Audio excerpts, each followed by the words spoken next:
Hi, my name is Farron, and you're listening to Hungry for Apples podcast. Please follow me on Instagram, FAERN, and check out my website, farron.me. Grab an apple, enjoy the show.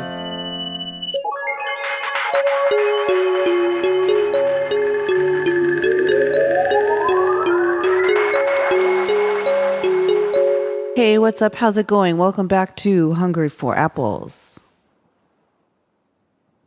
Yesterday I did my first online guided meditation. And what I mean by did is I taught one. I led one. And it was interesting because, first of all, I've never done it before. And I did it on an app versus Zoom. So the difference would be that on Zoom or some other video meeting app, you're able to see the people. You're able to see the people in the group or in the class or whatever it is that you're doing. And on an app like TikTok or Instagram or even I think on YouTube, I'm not sure. I'm pretty sure on YouTube as well. You can't see the people. They're leaving comments or whatever, but you can't actually see the effect. And I really wanted to run this experiment to see if I was capable of even doing that, first of all, and if it would be, helpful or impactful in any way. And I have to say my experiment was a success. So I was very, very pleased, and the people that came were very happy with the way that it worked, and everyone could feel everything, and I explained everything well. And I just wanted to say that I thought that was pretty cool. So I, at some point, might do one for this podcast. Obviously not live, because that would be silly. But I just want to know if you're interested in that. So if you are actually interested in a guided meditation as an episode of this podcast, I would love you to weigh in. Email me at hungryforapplespodcast@gmail.com. Guided meditation is interesting in especially the way that I do it. I think what I'm doing is more like an activation versus a meditation. You don't have to be seated or anything like that, but it's more beneficial if you are. And it very much leans on a visualization process. And I know that some people can't do any kind of visualization. So that's also very interesting to me, because what I've done is I've mixed in my knowledge from yoga teaching and added some little things for everyone to do to help everything land. So what that would be perhaps simple movement or some breathing or pay attention to this moment. And it was interesting, and I had a good time and they had a good time. I just kind of wanted to share that. For today's topic, I want to just kind of go over a little bit of an idea that I have. It's something that I'm writing on, and I feel as though this is going to be very helpful to a lot of people. So it's this concept of, first of all, let me just give a little background. The idea of most of what I talk about in general has to do with personal expansion. So whether you go about that via movement, via conversation, via emotional integrity or integration, all of it has to do with personal expansion, which is what yoga is also. It's just that some of the marketing needs to be shaped up so that people can understand that. But that's besides the point. Let's focus. Okay. So the idea that I want to bring up right now is this concept of the universe is breathing us. So the universe is breathing us, right? The best way to connect to ourselves is by breathing. You know this. Take a deeper breath. Go outside, calm down, have some breaths. How many times have you heard that in your life? Stop there, take a breath, that kind of stuff. And you also know that if you're hyperventilating, your body will have a problem. You know that if you're congested, your head starts to have a problem. So breath is very, very much a part of how we integrate and how we live, and it keeps us alive. I mean, let's just be obvious about it. So the idea of the universe is breathing us. No matter which belief structure you fall into, you will have some idea of what I'm talking about. Whether you think it's the sun or the moon guiding us, or astrological or political, you can agree that there's forces moving which naturally we interact with, just by being alive. Often overlooked and probably misunderstood in the process. So what am I talking about? Well, the obvious one would be when things are a little bit kind of crazy around the full moon, or lately, especially this past year and a half or so, there have been a lot of days where the energy is just extremely high, and this is causing a lot of kind of uproar within people. But you can admit that there are things that shift us that we have zero control over, whether it's the weather or the oceans or whatever it is, the earth spinning, the moon wobble, whatever thing you want to look at, that there's a force that is kind of in control of all of that. So if you think about it that way, anytime that shifts, our body also shifts, no matter which thing you look at, right? So the moon is the easiest one because it's the most apparent. So the full moon, often lots of crazy things happen, right? There's a shift that happens that kind of brings that up around us. You know that if, let's say, the weather shifts really quickly, this also causes kind of a uncontrollable response within the body. You know what I mean? It's interesting because we're trained as we grow up to not really pay attention to those things when those things are really shifting us day to day. Some people don't really pay that much attention to it. Some people aren't able to feel the shifts. I get it. And everybody's position in this is completely valid. In fact, one doesn't exist without the other. So for every extremely energy sensitive person, there's another person that can't feel anything, and they are just as valid. There's no hierarchy here. But the group that I'm talking to are mostly energy sensitive people, or people that are involved in the ideas around ascension or expansion. Like I said, emotional integration. All of these things are very much not really controlled by the environment and the energy, but we can't not interact with those energies. It's just, there's no way. It's kind of like trying to go against gravity. It is not happening.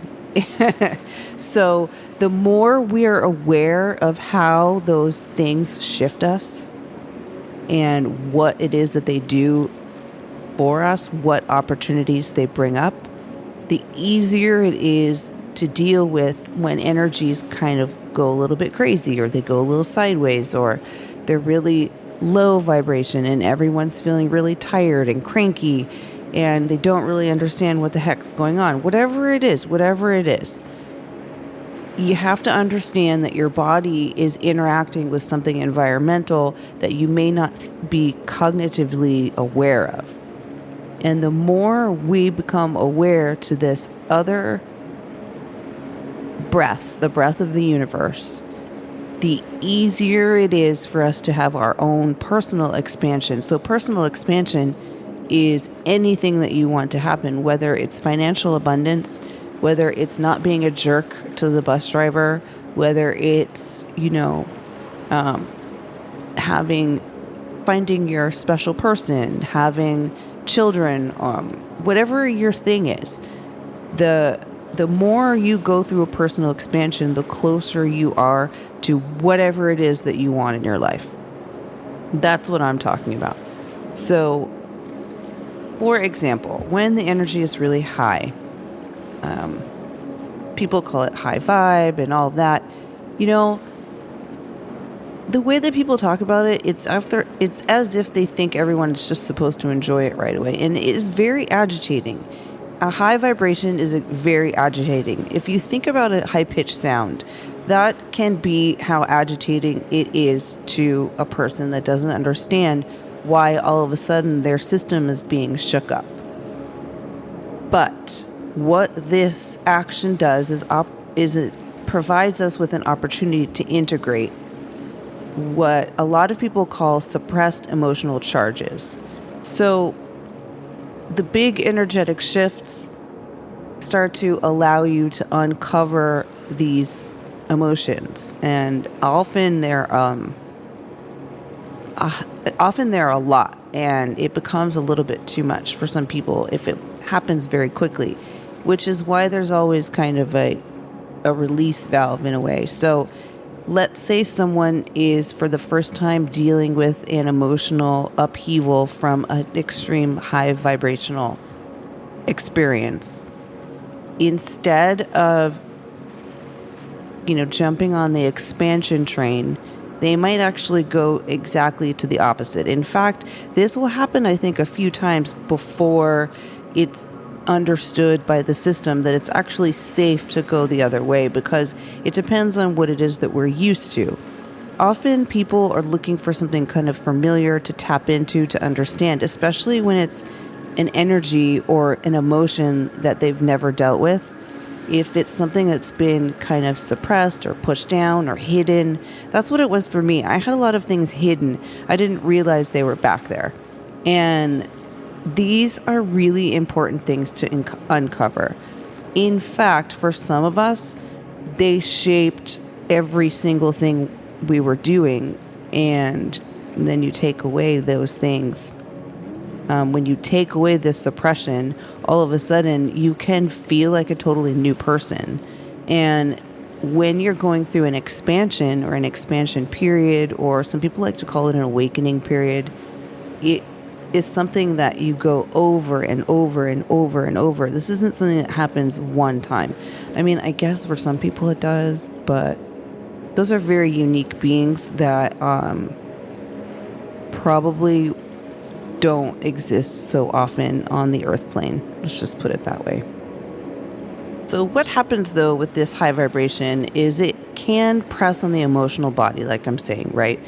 And often people say that they end up getting stuck here because they're thinking about it so much. It's usually the thing that I kind of dig up when I start to talk to people about this. And what it is they're trying to understand why this thing is repeatedly coming up instead of dealing with the thing that is actually coming up. So the repetition becomes so incessant that you're forced to look at the thing. So you can choose to look at that thing the first time it comes around, the second time it comes around, or you might wait till the millionth time it comes around. By that millionth time, you might be so darned agitated by it that there's absolutely nowhere else to turn. You have to look at that thing straight in the face and figure out why it is that you're reacting that way, and that's what clears it. We're given a lot of opportunities that we miss, and often these things are missed because of our trying to logically go about this process. And it's not a logical process until we understand the breathing thing, and then all of a sudden it becomes logical. And I mean our physical breathing, our breathing, and the breathing that I'm talking about today. The universe is breathing us. So the biggest hitch for people is that they personify emotions, and they also feel as though whatever triggered them to react is the cause of the thing, which is, again, you're dealing with a shield or a veil in front of something that you haven't looked at, and there might actually be 10 veils. Do you get what I'm saying? So the person that makes you feel like shit isn't necessarily the cause of what's going on. In fact, most of the time, they really, really aren't. It's just that their energy and your energy were in the perfect moment to bring up this thing that you absolutely have to deal with. And your choice is to deal with the thing or, I don't know how to say this, like shoot down the messenger. I guess that works. So it's just interesting because the universe is providing this as an opportunity because our human mind or our ego or however you want to look at it doesn't really either want to deal with it or we haven't given ourselves the permission to deal with it. And how do you do that? You have to imply safety in some way, because if your system thinks that any of this is wrong, that you're wrong for having these emotions in any way, the work isn't being done. That you'll come back around again and again and again. And then you'll think that you're wrong for having to come back around. And so none of this is wrong. It's a process for us to uncover what it is that we've either forgotten about ourselves or the connection to the universe and the earth that we've completely ignored. It depends on where you are in your system. It depends on where you are in society and what it is that you're doing with your life. Everybody's going to have a different opportunity, but the ultimate location is the same. It's just there's millions of pathways there. More and more people are wanting to learn about their natural connection to the environment, but then get kind of blindsided with an abundance of emotional responses. This is not only normal, it's so common, it's almost impossible to describe, in my opinion. All of this creates a more possible connectivity. The environment, the universe, it's all providing this opportunity for us. This is the universe breathing us. And we reconnect and remember.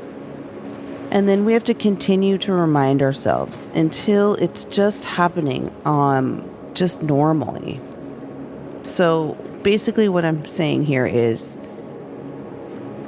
we go through all of these emotions and all of these day-to-day things, and it gives us an opportunity to expand the human that we are. But ideally, what's happening here is the natural world has pretty much all of the answers that we're looking for, but we have been so disconnected that we need to go through this energetic shift, and the universe is providing us with that shift so that we can move away from so much thinking and down into our hearts so that we can actually connect with the breath of the universe, so that we can continue to remember just how wonderful it is to be human, but also that we're bigger and brighter and just so much is possible as soon as we continue to remind ourselves of our inherent connection to the breath of the universe, or the universe breathing us. The more we take care of the human body and understand how we connect to all that is, the more people around us will begin to remember. And I know that sounds a little bit lofty, but lately I've been seeing so many people in this beautiful and awakening and expanding space, and they're going around trying to force people to open up and see what it is that they're missing. And although I understand wanting to do that because you want to assist, but at the same time, the more that you do that, the more likely it is for those people to turn around and go the other way. And by taking care of yourself and expanding and being the human that you know that you are, will help the people around you without putting that space in between you. And this doesn't mean that you shouldn't teach people things that you learn, share scriptures and mantras and anything that helps you. Totally do that. But forcing it on people and telling people that it's the only way, this isn't going to work. This is going to cause you to have a lot more personal work to do than you realize. And I'm just saying that just in case you were thinking that you might want to run around and tell everyone this wonderful thing that you've learned. And the reason I think this way is because if we're going to move towards a more earth-based understanding and into the heart space, the heart mind, then we can't take actions that put somebody in the wrong in any way. And that doesn't mean that people don't do things that are not helpful. And I really, especially now, I'm seeing a lot with the residential schools and our water protectors and things like that in Native American treaties and all of these things. And I'm not saying that these things aren't terrible. I'm just saying that they're coming up now because everything's going to start to clear up. And the more we all take care of ourselves and become more connected to the earth and more connected to our true pulsation and expansion and contraction that happens on a regular basis, the more everything is going to start to smooth out energetically.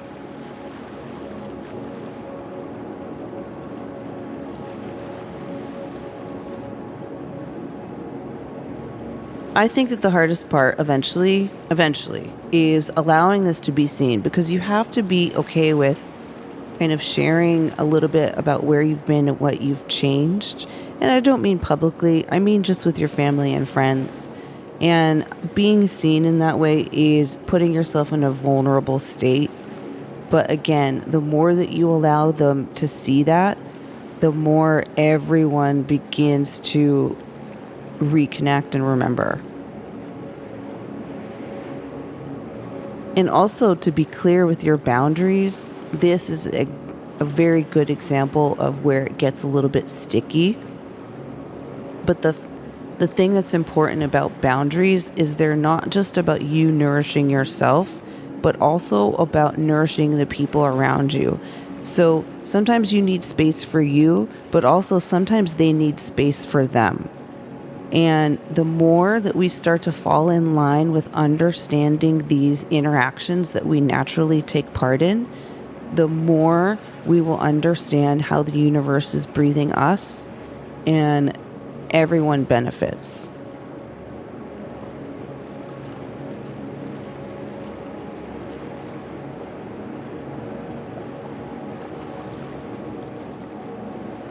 So I think that we can agree that there's a big energy of some sort that moves us as humans, and that would be the universe in some way, shape, or form.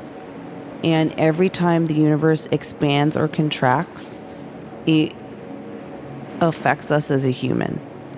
Every time we breathe and our lungs and our diaphragm are expanding and contracting, it affects us as a human, but also the people around us and our environment. So there's no way for us to not be interconnected. And I think by looking at the universe as breathing us, we can expand to a kind of a bigger circle or a bigger hoop and kind of start to integrate and take a bigger look at what's going on. And I think that will bring a lot more happiness to a lot of people. At least that's the idea I have. Let me know what you think. Email me, hungryforapplespodcast@gmail.com. All right. Thanks for being here. Take care. Bye now.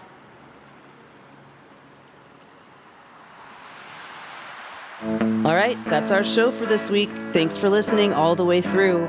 If you enjoyed the podcast, please consider a small donation over at patreon.com/Fairn, and feel free to reach out to me on Instagram, FAERN, or if you have any questions, check out my website, fairn.me. You can contact me there. You can see my class schedule and upcoming events. Again, you've been listening to Hungry for Apples with your host, Fairn. I'm just feeling it out. Thanks for listening. Until next time, bye.